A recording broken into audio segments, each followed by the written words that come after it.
once again, King's Gridiron Challenge TV. Okay, we will now go ahead with the third installment of our 2013 team previews. Up currently is New York Holy Divers, new to the Madden division. Long-time participant in King's Gridiron Challenge. Believe since the second year, so a 9-year veteran in the league. And let's go ahead and just jump right into it. It should be easy. New York Holy Divers, we understand as New York teams go, so goes his team. 2-year playoff drought, has not made the playoffs in 2 years. Last 2 years has also finished 4-9 in both seasons, missing out on the playoffs and missing out on some high draft picks as well. Has been trading a few future picks, personalizing his team, becoming a New York based all around. Currently, going ahead, looking at this year, looks like he's got a strong team, but it all depends on the New York Giants. Eli Manning, very solid fantasy football quarterback. Could be elite at some games. We all remember the shootout they had. I believe Hakeem Nicks and Cruz each going near 200 yards. It was, blowout, shootout, high passing attack. Not quite the kind of style that Tom Coughlin likes to run, but it is kind of a style that Eli Manning can run if he needs to. Probably second-tier type quarterback. You look at Hakeem Nicks, also Rueben Randle, that he's got as his wide receivers. Hakeem Nicks has got that potential to be that #1 receiver, but he is very injury prone. It's opened the door for Victor Cruz to step up in that system a lot.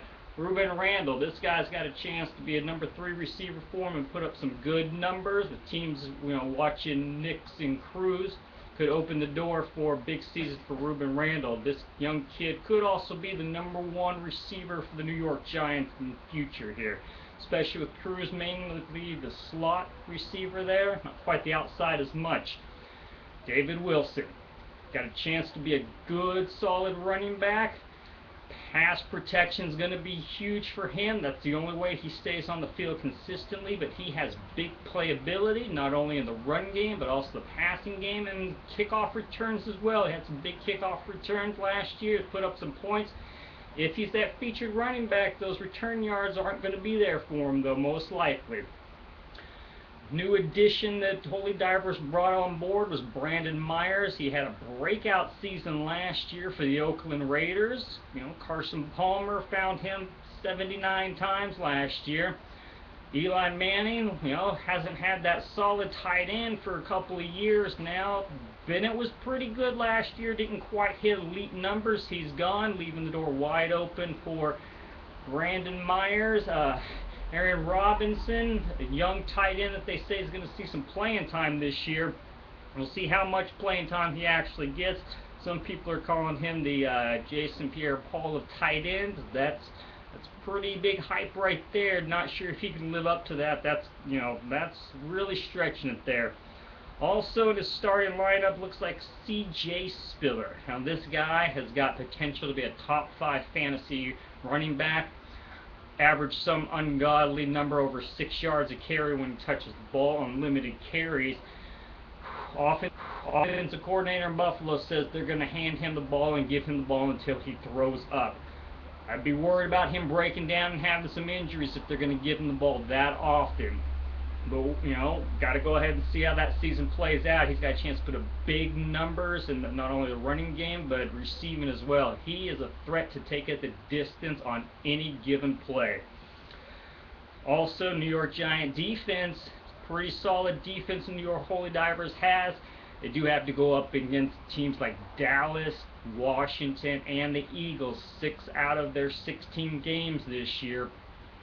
Even if you're not high on any of those teams, garbage points still count, and any of those teams can rack up some points late in the fourth quarter. Could hurt that New York defense overall, but that defensive front line will get some sacks. And when you got pressure, That leaves the door wide open for quarterbacks to force some passes, get some interceptions. That defense should be solid once again. Steve Brown and Norris Cersei as his defensive backs, solid guys. 100+ point potential for each of those guys. Solid, possibly reaching above solid numbers. We'll see. Jason Pierre-Paul got a chance a couple years ago. He was the #1 defensive lineman. J.J. Watts took that title from him last year. Not sure if he's going to play week 1, but he's going to be around for most of the season. That's a very solid defensive lineman that he has. Elite potential right there. Lavonte David, stud linebacker for Tampa Bay Buccaneers. Huge rookie season. Looking over here, 140 points in our league. That's big. Wide receivers and running backs don't put up 140 points sometimes. So when you can get that from your linebacker, that's huge. Demario Davis is the other starting linebacker for the New York Jets. That guy's got potential. They're going to move him all around. Inside linebacker in that 3-4 defense, going to rack up a lot of tackles. They say they're going to move him around, see if he can rush the passer a little bit, get some sacks, tackles for losses. He's got a chance to put up some numbers too. Quentin Coples, backup defensive end that he's got. Pretty solid guy. New York's got some rumors that they're going to move him to outside linebacker in that 3-4. We'll see. Plays in there. He's going to get some sacks, maybe a few more tackles than he would just being a strict defensive lineman in the 3-4. So that's pretty good for him. Dustin Hopkins, that's who he's got as his kicker, rookie from Buffalo. We'll see. Rookies, this could be a Zerline or a Blair Walsh. Might not pan out though. We'll see. It depends on if that Buffalo offense gets rolling. They got to go up against Miami twice a year, New England twice a year, even the Jets twice a year. So it's some tough defenses they got to go up. Could stop some drives and give them a chance for a lot of field goals. New Orleans and Garrett Hartley, backups at kicker and defense. Garrett Hartley probably going to put up some big numbers because anytime you're a kicker on that New Orleans Saints high-powered offense, you get plenty of field goals, and when they don't get touchdowns, you get plenty of field goals. They'll get plenty of extra points as well. May even start him over the rookie kicker, depending on how that goes. Rob Ryan's got that Saint defense transition to a 3-4. I don't think they have quite the pieces there yet to really be a true 3-4 team. They're going to have some people playing out of position. Probably going to hurt them this year, but if Rob Ryan can grab some pieces in free agency in the draft, he'll really build that defense up. Let's see. Fred Jackson, handcuffed for Spiller, solid move. Same with Andre Brown. Robert Woods and Rick Rogers, 2 rookie wide receivers for the Buffalo Bills, got a chance to really put some playing time out there. Stevie Johnson's been hurt a lot. That guy's a good receiver, so if he doesn't get some playing time, these other guys can really push him for some stats there. Receptions. Scott Chandler, solid backup tight end for him. This guy put up some numbers in our league last year. Amazingly, this guy had 6 touchdowns on only 43 catches, so he's a big red zone threat. Pretty sure none of those came outside of the red zone, so he's a big threat to get some touchdowns for him. Hit or miss kind of guy there. Stephen Hill, had high hopes for him. Did the Jets last year, had some injuries. Now Santonio Holmes is on the shelf, may miss at least 4 games if not more, so Stephen Hill has got a chance to really get in there and carve a notch in that offense. Got to handle the drops. He's got some drops in training camp, so can't catch the ball, can't be a receiver in the NFL. EJ Manuel. Some people are touting him as a possible Rookie of the Year candidate. He's going to step into a situation, that Buffalo offense, where he's going to chance to make some plays, not only with his feet, but with his arm as well. He's got some receivers, little dump-offs to C.J. Spiller could go for big, C.J. Spiller, Robert Woods, even Stevie Johnson, those receivers can catch a 4-yard pass, turn it into 40+ and touchdowns, so we'll see. But EJ Manuel is going to have a steep learning curve. Overall, as I said, as New York, Buffalo, and 2 New York teams in Buffalo go, so go New York Holy Divers. So we'll see.